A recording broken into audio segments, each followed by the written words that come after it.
2018, just like a hot air balloon. Beautiful when it's going up, but boy, when it goes down quickly. We're going to talk about that and what we're looking at for 2019. Stay tuned.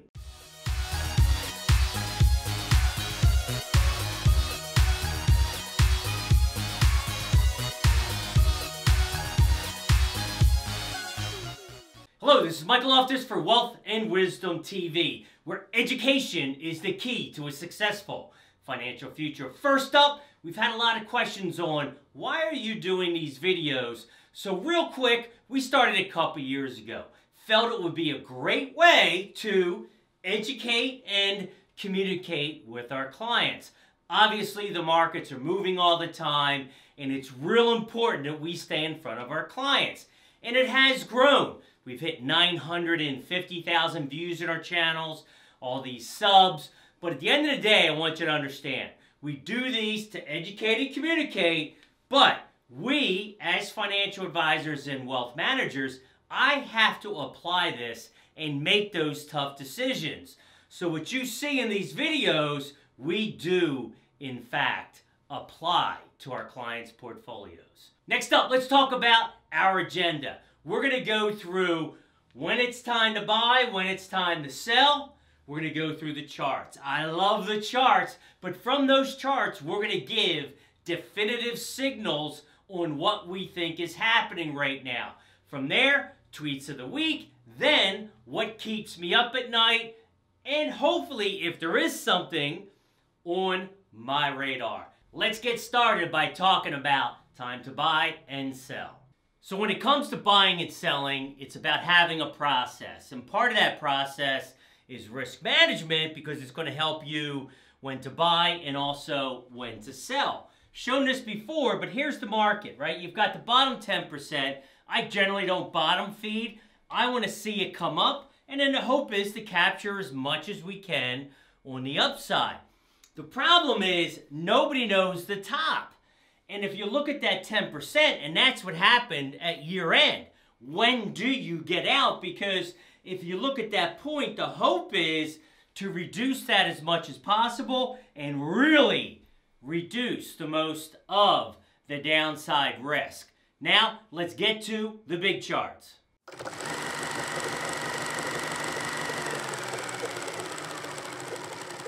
All right, stay with me. I'm going to move quick. First up, daily chart and how it applies to our overall signals. Talked about this box that we're in all of last year. Of course, we broke that box, real important. And then we also continue to be way below the 200-day moving average. The other thing that I see, and this is live as of the 2nd, volatility is at 26.97. We don't buy above 20 on a VIX. It's not the right time to do that. So next up, when I look a little bit closer on this chart, there's a few things that stand out for me. Obviously, it's a top relative strength, now pointing down after this morning's open. But here, don't mess with the death cross. There's your death cross that happened back in early December, mid-December actually. That is not a good sign. So then from there, what else are we looking at here? Last week, everyone got excited because of this big run up. The problem is, we hit this bottom over here, okay? On these days, volume was at 50%. That's it. So to me, it was a false. So what did I do at that time? I sold. When we hit that pop right there, that's when I sold. You always want to sell at the top end of a range. Sold, raised some additional cash going into year end. Right now, at the bottom, we can look at momentum. And momentum was ready to cross over for a positive, but with today's downturn, that does not look to happen. So right now, our short-term signals are negative. Next up, let's look at our midterm weekly chart. Now, this really came together, not in a good way at the end of the year. We've talked about our trend line. You can see that from 2016. That's our last meaningful correction. But most importantly, you've got a couple things here on the chart, right? You have a crossover there, not a good thing as far as a weekly chart. And then the biggest thing is, look where we are. We are way below that trend line down here, negative crossover in momentum. So when I look at this, pretty obvious, right? Short-term negative, midterm also negative right now. So now we look at our monthly chart, and as I've said, we wait for confirmation at month end. We got it. Not a good thing. So what do we see here? First off, this is from 09. When you look at 09, that's our trend line, okay? And we have stayed above that every single year until last month. Clearly, a broken trend line. That is not a good sign at all. And let's move down here real quick. Momentum. Again, we talked about this. There's your negative crossover on momentum. Not a good thing. Why? Well, when is the last time we had it? 15, 16, our last meaningful correction. And the time before that was 08 and 09. Long-term signals right now, negative. So that's the first time we've had all three signals negative. What does that mean to what we're doing right now? As I mentioned, I raised some additional cash. We're about 25% cash right now, 25% hedged. What does hedged mean? We're short the market. Then we have a little bit in some sectors. We'll talk about that on what's on our radar. Next, let's go to Treasuries. Big story last year. At the beginning of the year, I had a chart that said, this is the most important chart. The line going this way, hitting above 3%. But boy, do we have a shift here. You can see it overall, 30, 10, 5, and 2 year really came down 269 on the 10-year right now, really low. Yield spread, again, 10-year minus 2-year is 0.21. And why is that so important? For those who have not seen that before, it's because of this chart right here. When that yield curve inverts, in each of these reds are recession, we head into recession. And that's what we're really hearing a lot about. There's been a lot of talk about late 2019. Well, now we're in it, so we're going to see what happens. I will say the one trade I missed this year, and I wish if I could do it over, I can't, is the Treasury trade. I had a bet with a friend at the gym, a friendly bet. I won. I lost. $1. And I said the 10 years going to go under the 3. He said not in his lifetime. Well, 2.69, had an opportunity and missed that. I'm looking for a little bump up before I do go into Treasuries. Next, what's on my radar? Gold. That's right, everyone's favorite little precious metal.